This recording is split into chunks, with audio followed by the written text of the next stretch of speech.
से केरल के मुख्यमंत्री को जेल भेजने की बात करते हैं शाहजादे। तब लोगों के मन में सवाल उठता है कि इसमें भी दोगलापन। आदरणीय सभापति जी, छत्तीसगढ़ में कांग्रेस सरकार के मुख्यमंत्री के साथ शराब घोटाला जुड़ा। यही आप पार्टी वाले चीख चीख करके कहते थे कि ईडी सीबीआई को लगा दो और इस मुख्यमंत्री को जेल में डाल दो। खुलेआम कहते थे और ईडी ये काम करे इसके लिए गुजारिश करते थे। उनको तब ईडी बहुत प्यारा लगता है। आदरणीय सभापति जी,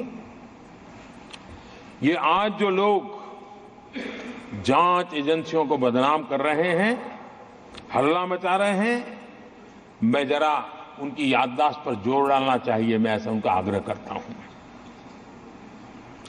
जांच एजेंसियों का पहले दुरुपयोग कैसे होता था, कौन करता था, मैं जरा बताना चाहता हूं। मैं कुछ बयान आपके सामने रखता हूं। ये पहला बयान है 2013 का। बयान क्या है?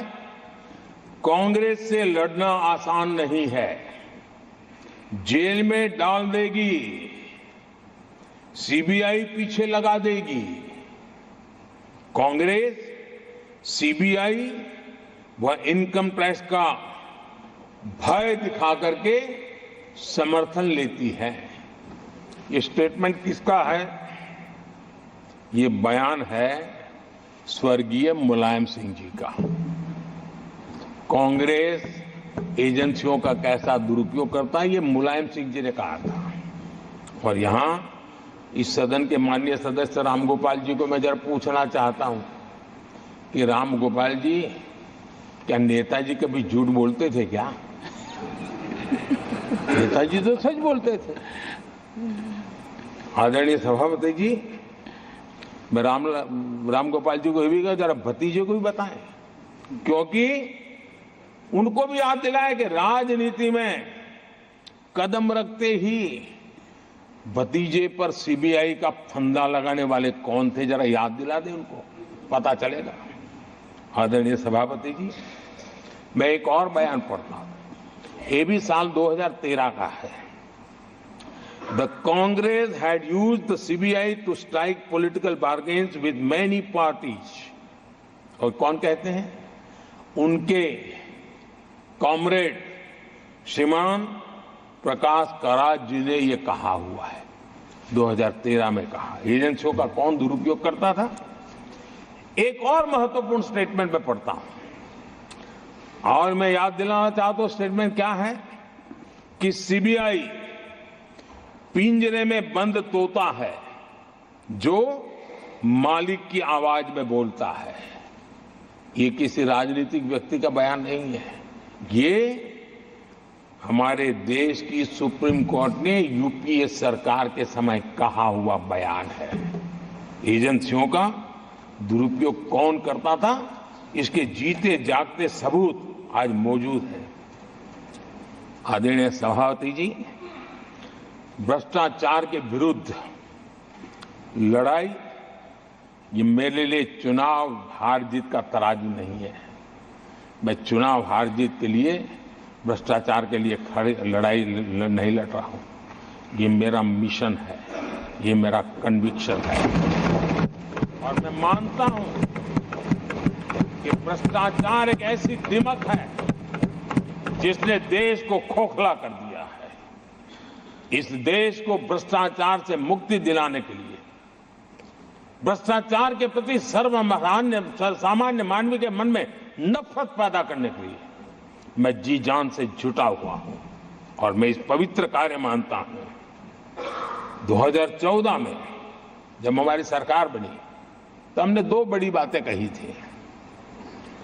एक, हमने कहा था मेरी सरकार गरीबों को समर्पित है, और दूसरा, भ्रष्टाचार पर, काले धन पर कड़ा प्रहार मेरी सरकार करेगी। ये मैंने 2014 में सार्वजनिक रूप से कहा था। इसी ध्येय को लेकर के एक तरफ गरीबों के कल्याण के लिए विश्व की सबसे बड़ी कल्याण योजना हम चला रहे हैं, गरीब कल्याण योजना चला रहे हैं। दूसरी तरफ भ्रष्टाचार के विरुद्ध नए कानून, नई व्यवस्थाएं, नए तंत्र हम विकसित कर रहे हैं। हमने भ्रष्टाचार निवारण अधिनियम 1988 उसमें संशोधन किया। हमने काले धन के खिलाफ एक नया कानून बनाया। बेनामी संपत्ति को लेकर हम नया कानून लेकर के आए। इन कानूनों से भ्रष्ट अधिकारियों पर भी कार्रवाई हो गई, लेकिन लीकेज हटाने के लिए हमने सकारात्मक रूप से गवर्नमेंट में भी बदलाव लाया। हमने डायरेक्ट बेनिफिट ट्रांसफर पर बल दिया। हमने डिजिटल टेक्नोलॉजी का भरपूर उपयोग किया है और तभी आज हर लाभार्थी तक उसके हक का फायदा तुरंत सीधा पहुंच रहा है। एक नए पैसे का लीकेज नहीं होता है। ये हमारी भ्रष्टाचार के खिलाफ लड़ाई का पहलू है। और जब सामान्य नागरिक को ये व्यवस्था मिलती है तब उसका लोकतंत्र में भरोसा बढ़ता है, उसको सरकार में अपनापन महसूस होता है, और जब अपनापन महसूस होता है ना, तब तीसरी बार बैठने का मौका मिलता है। आदरणीय सभापति जी,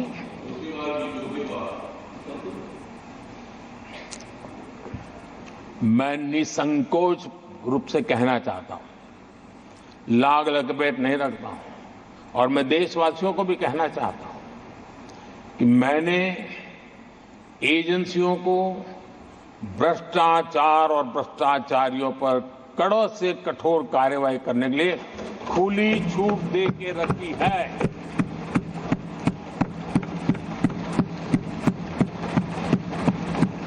सरकार कहीं पर भी टांग नहीं अड़ाएगी। हां, वो ईमानदारी से काम करे, ईमानदारी के लिए काम करे, ये मेरी सूचना है। और आदरणीय सभापति जी, मैं फिर देशवासियों को कहना चाहता हूं, कोई भी भ्रष्टाचारी कानून से बच करके नहीं निकलेगा, ये मोदी की गारंटी है। आदरणीय सभापति जी, राष्ट्रपति जी ने अपने संबोधन में पेपर लीक को एक बड़ी समस्या बताया है। मेरी अपेक्षा थी कि सारे दल दलीय राजनीति से ऊपर उठकर इस पर अपनी बात रखते हैं, लेकिन दुर्भाग्य से इतना संवेदनशील महत्वपूर्ण मुद्दा भी, मेरे देश के नौजवानों के भविष्य के साथ जुड़ा मुद्दा भी इन्होंने राजनीति के भेंट चढ़ा दिया। इससे बड़ा दुर्भाग्य क्या हो सकता है। मैं देश के नौजवानों को आश्वस्त करता हूं कि आपको धोखा देने वालों को ये सरकार छोड़ने वाली नहीं है। मेरे देश के नौजवानों के भविष्य के साथ खिलवाड़ करने वालों को सख्त से सख्त सजा मिले,